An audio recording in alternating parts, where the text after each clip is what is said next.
प्रिय छात्रों नमस्कार। निवास क्लासेस में आपका स्वागत है। तो दोस्तों आज का वीडियो में हम आपको प्रश्नावली 8.2 का प्रश्न संख्या 1 से हल करेंगे। ठीक है, अगर आपको यह वीडियो अच्छा लगे तो वीडियो को लाइक कर देना। यदि चैनल पे आप नए हैं तो चैनल को सब्सक्राइब कर देना, जिससे आपको प्रत्येक वीडियो का नोटिफिकेशन समय समय पे मिलती रहेगी। तो वीडियो को करते हैं शुरू। ठीक है, तो प्रश्न संख्या 1 में है, निम्न दशमलव संख्याओं को शब्दों में लिखिए। ठीक है, यानी कि आपको इन सभी प्रश्न को ए से लेकर टोटल एफ तक के प्रश्न को आपको शब्दों में लिखना है। तो शब्दों में लिखने का मतलब होता है कि आप प्रश्न एक में देख रहे हैं। ठीक है, यही भाषा जो आपको इस प्रकार से इस क्वेश्चन को लिखना है, ये आपका शब्द में हो गया। और ये ए बी सी करके क्वेश्चन जो दिया गया है ये आपका अंक में है। तो आपको इसको इस भाषा के रूप में लिखना है, यानी कि शब्दों के रूप में लिखना है। तो इस क्वेश्चन को शब्दों में कैसे लिखेंगे हम आपको बताते हैं कि इसे कैसे आप लिख सकते हैं। तो सबसे पहले क्या करते हैं कि इन सभी क्वेश्चन को लिख लेते हैं। ठीक है, उसके बाद हम आपको बताते हैं कि इसको कैसे हल करना है। तो दोस्तों हमने प्रश्न संख्या 1 को इस प्रकार से लिख लिया है और साथ ही सभी प्रश्न को यहाँ सॉल्यूशन भी कर रखा है। ठीक है, तो इसको हमने कैसे लिखा है बस आपको यही समझना है। तो प्रश्न 1 में क्या था कि निम्न दशमलव संख्याओं को शब्दों में लिखिए। तो हमने इन सभी प्रश्न को शब्दों में लिख रखा है। ठीक है, तो कैसे लिखें आपको ये समझना है। तो प्रश्न ए में है 0.05। तो आपको पहले समझना है कि दशमलव को इन साइड वाली संख्या को इकाई दहाई सैकड़ा के रूप में जानते हैं या समझते हैं। ठीक है, और दशमलव के बाद वाली संख्या यानी कि इन साइड वाली संख्या को हम बोलेंगे क्या, दशांश। और ये है शतांश, फिर आगे संख्या जो आएगी होगी। ठीक है, तो आपको याद रखना है कि दशमलव को ये इस साइड की संख्या होता है दशांश शतांश होगा, और दशमलव को ये साइड वाली संख्या इकाई दहाई होगा। तो आप देख सकते हैं कि क्या है प्रश्न ए में कि 0.05 है। तो इसको आप लिखेंगे 0 है तो पहले आपको लिखना है यहाँ पे क्या, शून्य। ठीक है, उसके बाद पॉइंट है यानी कि दशमलव है तो आपको लिखना है दशमलव, फिर क्या है शून्य है तो शून्य, और ये 5 है तो 5। ठीक है, आपको इस प्रकार से भाषा लिखना है शब्दों में। फिर बी नंबर में क्या था कि 0.75। तो हमने क्या लिखा है कि 0.75 आपको भाषा में इस तरह से लिखना है। फिर क्या है 5.10 है, तो हमने भी लिखा है 5.10। ठीक है, फिर क्या है 22.56। आप इसे डायरेक्ट 56 नहीं बोल सकते हैं, क्योंकि ये क्या है दशांश शतांश में जा रही है, इसलिए आपको अंक डायरेक्ट नहीं बोलना है, क्योंकि दशमलव के बाद एक एक संख्या से जिक्र किया जाता है, बोला जाता है। ठीक है, तो आप क्या है देख सकते हैं प्रश्न डी में क्या है कि 22.56। तो आपको लिखना है भाषा में शब्दों में। ठीक है, 22.56।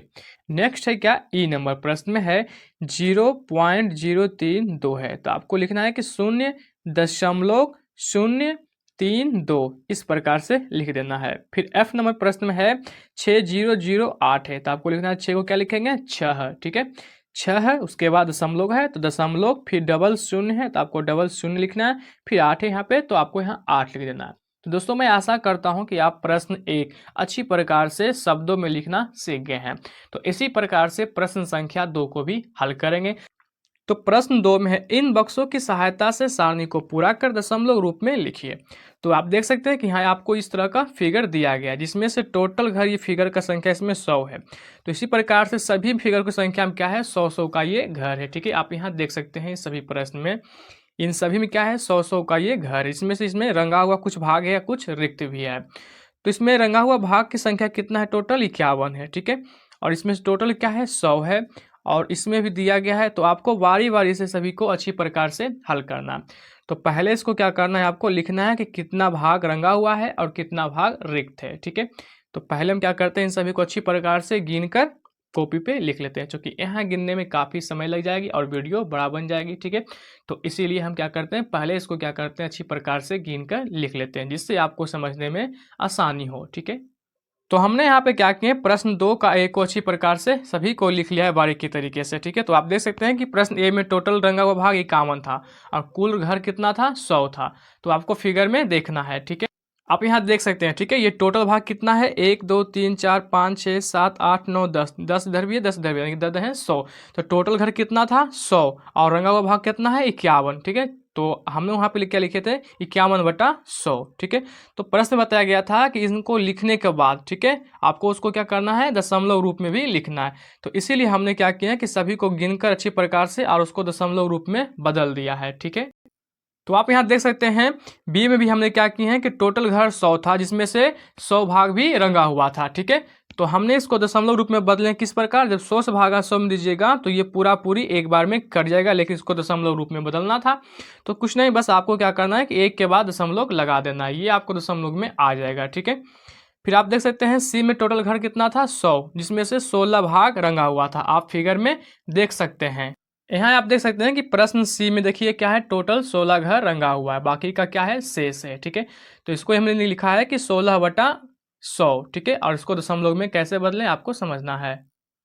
तो आप यहाँ देख सकते हैं, ठीक है, 16/100 इस प्रकार से लिखा है। जब आप 100 को भागा 16 में दीजिएगा तो ये 0.16 के रूप में आ जाएगा। ठीक है, आपको इसको भागा कैसे देना है आपको यहाँ बता देते हैं। ठीक है, आपको यहाँ क्या लिखना है 100 और भागा यहाँ पे 16 का लगा देना है। ठीक है, जब आप इसको भागा दीजिएगा तो पहली बात तो आप यहाँ देख सकते हैं कि ये 100 की है, यानी कि 3 संख्या में है और यहाँ 2 की संख्या में, तो इसलिए ये क्या यहाँ पे भागा नहीं लगेगा। तो आपको दशमलव में लाने के लिए पहले आपको यहाँ 0 लगाना होगा, उसके बाद दशमलव का साइन यहाँ देना है। ठीक है, उसके बाद यहाँ क्या हो जाएगा 0, यानी कि 160। अब आपको यहाँ एक बेर में कितना लगेगा, ये पूरा पूरी 100 हो जाएगा। ठीक है, जब ये क्या बचेगा 0 और ये 6 और ये समान हुआ तो कैंसिल। ठीक है, आप यहाँ दशमलव लगा चुके हैं तो आपको एक 0 और यहाँ लगाना है, ये 6 बेरी में पूरा पूरी क्या हो जाएगा 600 समाप्त हो जाएगा। ठीक है, तो आपको इसी प्रकार से भागा दे देना है इस तरीके से। ठीक है, तो आप देख सकते हैं कि यहाँ आंसर क्या है 0.16, तो हमने देख सकते हैं कि यहाँ पे 0.16 लिख दिया है। ठीक है, तो इसी तरह से तो प्रश्न डी में आप देख सकते हैं कि 99/100 है, जिसमें से 100 भाग कुल घर था, जिसमें 99 भाग रंगा हुआ था। हमने यहाँ पे भागा दिए तो ये 0.99 आया है। आपको भागा इसी तरह से देना है जिस तरह से हमने प्रश्न सी को यहाँ भागा दिया है, उसी तरह से आपको भी 100 भागा 99 करना है। जब भागा कीजिएगा तो 0.99 आ जाएगा। तो प्रश्न ई में था क्या 10/100, कुल घर 100 था और 10 भाग रंगा हुआ था। फिर हमने यहाँ पे क्या किए कि 100 से भागा दिए हैं तो 1/10 आएगा, फिर 10 से भागा 1 में कीजिएगा तो यहाँ पे कितना आ जाएगा 0.1 आ जाएगा। ठीक है दोस्तों, अब आपको क्या करना है कि इन सभी मान को, जो हमें ये दशमलव पॉइंट का मान प्राप्त हुआ है, इसको अब ये सारणी में भरना है, क्योंकि प्रश्न के अनुसार हमें करना है। ठीक है, प्रश्न में बताया गया था कि इन सभी मानों को दशमलव में बदलने के बाद इसको सारणी में भी भरना है। ठीक है, तो आप देख सकते हैं कि हमने यहाँ सारणी का भी मान अच्छी प्रकार से बना रखा है। ठीक है, इन सभी प्रश्न का जो मान निकल कर आया है हमने अंक वाली संख्या में तालिका में भर दिया है। ठीक है, अब आपको क्या करना है कि इन सभी मान को आपको लिखना है। तो यहाँ पे शतांश और दशांश और इकाई के रूप में है। तो दोस्तों हमने प्रश्न संख्या 1 का ए में बता रखा है कि पॉइंट के बाद वाली संख्या क्या होती है, दशांश होती है, और ये संख्या शतांश होती है। ठीक है, और उसके बाद दशमलव के ये पहले वाली संख्या क्या होती है, इकाई होती है, और इसके साथ संख्या दहाई सैकड़ा, इस तरह से इकाई दहाई की ओर आती है। ठीक है, तो आप ये संख्या को अच्छी प्रकार से जान चुके हैं। तो आपको लिखना है क्या, पहले 0 है, यानी कि इकाई के स्थान पे क्या है 0, तो आपको इकाई वाले तालिका में क्या लिखना है 0। ठीक है, फिर क्या है दशमलव के बाद 5 है। ठीक है, तो क्या है ये दशांश के स्थान पर है तो ये 5 है, तो आपको क्या लिखना है दशांश वाली संख्या की रेखा के सामने लिखना है 5। फिर क्या है ये दशांश के बाद ये शतांश होता है। ठीक है, तो शतांश वाली रेखा के सामने आपको लिखना है शतांश। तो ये आपका देखिए क्या है 0.51 है, तो आपको 0.51 इस तरीका से लिखना है। अगला क्या है बी में 1.00, तो क्या है इकाई के स्थान पे 1 है, तो आपको इकाई वाले कॉलम में क्या लिखना है 1 लिख देना है। ठीक है, उसके बाद फिर क्या है दशांश, शतांश के स्थान पे दशांश पे 0, तो दशांश में आपको 0, फिर शतांश में क्या है 0, तो आपको शतांश में भी 0। ठीक है, आपको इस प्रकार से इसे भर देना है। नेक्स्ट में क्या है कि 0.16 है, तो आपको इसको भी भरना है। तो इकाई का स्थान पे यहाँ 0 है, तो आपको इकाई का स्थान में क्या लिखना है कि 0। फिर क्या है दशांश के रूप में क्या है 1 है, तो आपको यहाँ 1 लिखना है। फिर शतांश के स्थान पे क्या है 6 है, तो शतांश वाले कॉलम में आपको ये 6 लिख देना है। फिर क्या है अगला डी नंबर में 0.99, तो इकाई का स्थान पे 0, तो इकाई वाले कॉलम में 0 लिखना है। फिर क्या है दशांश में 9, तो आपको दशांश वाली में 9 लिखना है, और यहाँ शतांश क्या है 9, तो शतांश में भी आपको 9।